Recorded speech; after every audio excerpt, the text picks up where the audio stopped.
What's up, guys? This is the Pharaoh, and joining me on the phone right now is none other than Alex from the band Chelsea Grin. You just heard them, number 2 this week on our top 10, and just hanging in on the top 5.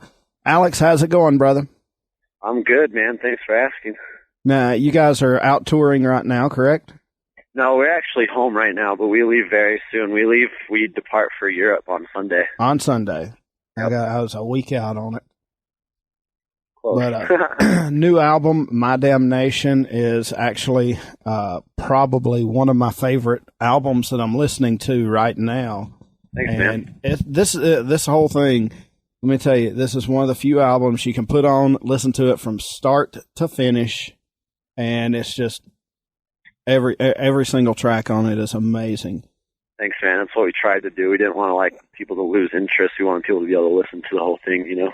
Now, you guys, this is actually your sophomore album. It's your 3rd release. You had an EP, but it's your sophomore album, and you're not hitting the sophomore slump at all. You guys, honestly, My Damnation, I like better than your first album. I hate to say it, but it's, I do too.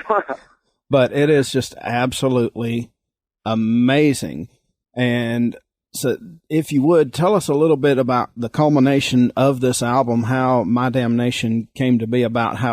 Where did y'all write most of the music? Was it on the road or back home? Or we wrote most of the music where we practiced. We practiced at a small little venue, and we kind of we practiced to an actual show setting.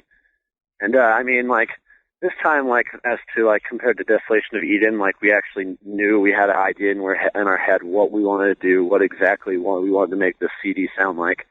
And we just sat down and had a really frustrating month or so and just pounded it out.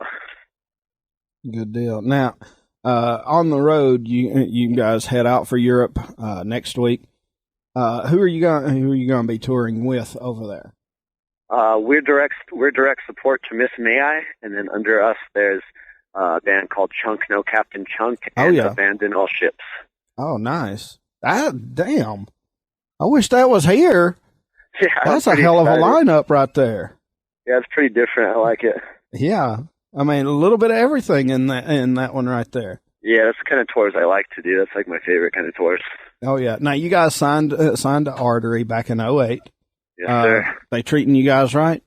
Oh, yeah, they treat us very well. We were, they're the band that the first release, and we were the first band to be signed to Artery. So we have a connection with those guys, and they really do a lot for us. Now, when you guys are on the road, is there any tension, any practical jokes going on each other? Who's the joker of the band? Every band has one. Oh, you have no idea. We all just ridicule each other all day long with the most cheesy jokes that honestly, if people outside of us were watching us, they wouldn't even be laughing. They're like, "Are these guys for real right now?" But there's no really tension ever. Of course, there's going to be random fights, but we live together and we're just like brothers. It's just brotherly fighting every now and then, but for the most part, we just like to crack jokes at each other and just have a good time. Now, on the album, Calling in Silence, you guys had another member, a sub-member of the band, I guess you could say, step in the form of Mr. Nate Johnson from Fit for an Autopsy, and on, which one was it? All Hail the Fallen King. Bozeman of Whitechapel steps in on it. How was it to work with these guys and get their collaborative efforts in on this album? It was awesome. We were actually recording out in Massachusetts, and Nate Johnson lives out there, so he actually came into the studio and did it from there, and it was a good experience because personally he's one of my favorite vocalists of all time. So it was really awesome having someone that you look up to come in and just slay the part in the song, you know. Oh, yeah. And then with Phil, we kind of just we got in contact with him through our managers, you know, because we asked if he would do it, and me and him we just talked on the phone and figured out what parts to do and how to do it. And I sent him some lyrics. He used my lyrics and kind of added a few parts himself, and then tracked it at his friend's studio and sent it over to us, and then we just did the rest from there. Okay. Now, a lot of people, the theme of this album, My Damnation, I read somewhere where you said that it was just the concept of heaven and hell you find completely fascinating, and that's one of the themes behind this album. Is that correct? Yeah, and it's like I wanted to, when we were going into making this, like lyrically, I wanted to make it like a concept album. Like I wanted the album to tell you a story, and it starts off with the Foolish One, and that's like the beginning of like some like tyrant who like has no regard for anything else except for himself. And as the album progresses, it's just the story of him traveling through the depths of hell, and he's like being turned into like a creature, like a demon, and then goes into like the last song, "All Hail the Fallen King." It's more of a dark, like almost like evil song where he's like ripped, like I really do like that song. Yeah, but that was kind of the idea. Now, a lot of people say that the deathcore scene is starting to fade and die out. What do you think that it is, or that it's just evolving into something else? I think it's just it was so like there's so many deathcore bands that like it's just kind of in that way it's kind of fading out. But if you were the kind of deathcore bands that could branch out and have your own sound but still be that kind of genre, that's the only way to like make it like past like the typical like deathcore scene. I think you guys have more than done that with this latest edition here. Now, y'all's logo, I have looked at this, and the logo itself actually looks like it's grinning at you. Is that like done by design? Actually, I never thought of it that way, but now I think that it really does. I mean, Monument Studios is the people who designed that logo for us, and that was like years and years ago, like 4 years ago, and it's just stuck. And now, one of the songs on the album has a little bit of a different feel to it and everything because it is an instrumental. And if I mispronounce this, don't hate me. Charon. Yeah, I think I'm pretty positive it's Charon. Okay.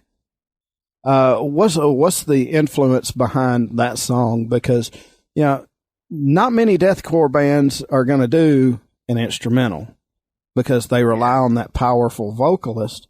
But you guys do this and pull it off tremendously.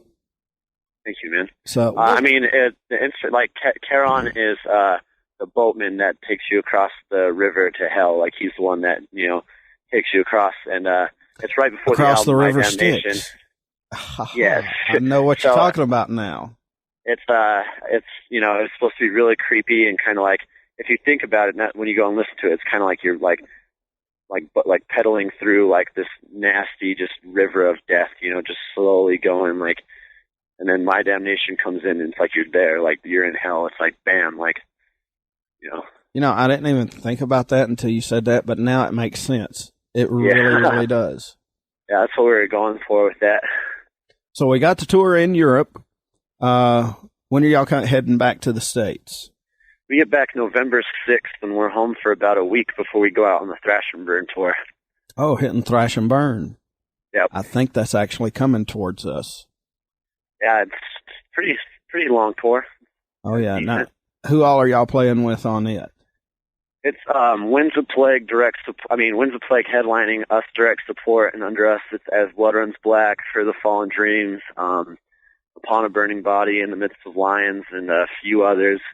I'm really bad at remembering stuff. Wow.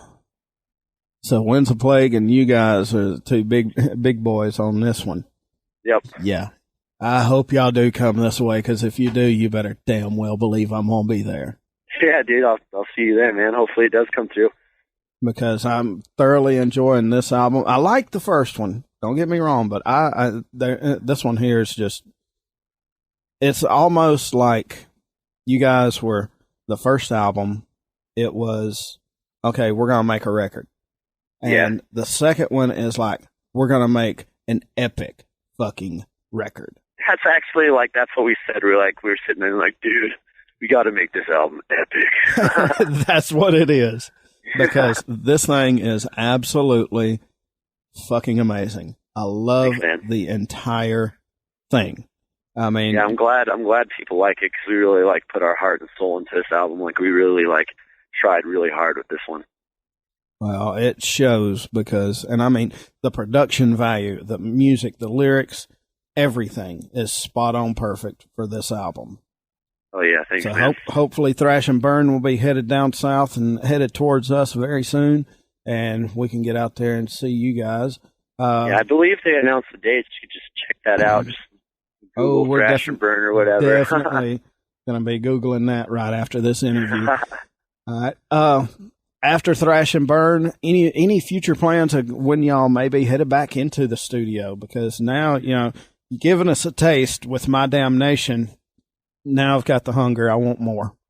Yeah, that's actually, we're planning on doing it very soon, because we want to keep stuff fresh. We're actually planning on doing an EP. Like, we're writing it right now. It's already in the works. We're going to release like a 5-song EP. Like, we're going to start working on it like pretty much the starting of the new year. And we're gonna really, since it's an EP, it gives us a little freedom to do some weird stuff and kind of experiment a little bit, you know. So we're just gonna try to. We're still gonna say Chelsea Grin, but we're gonna try to do some different things, and not like bad different, but try to just broaden our horizon a little bit. Okay, I can respect that. I can definitely respect that. Well, Alex, one last question for you before I let you get out of here. And this one here is one that I ask almost everybody. What is the strangest or most unusual fan experience that you have had since you've been touring? Oh, man. I think there's too many to count. For example, there was this one time that this kid was like first in line. It was on Thrash and Burn last year. First in line, been there since like 5 a.m, drove like 6 hours, and like we pulled up, and he comes running over, and he's just like freaking out. Like, I thought he was gonna have a panic attack. He was like dancing and like jumping up and down and like hanging off stuff. Like, it was really, really intense. And then there's always the completely belligerent drunk fans that come up to like, dude, I love you. No, shut up. I love your band. I love, you know, like. Oh yeah, those are always great.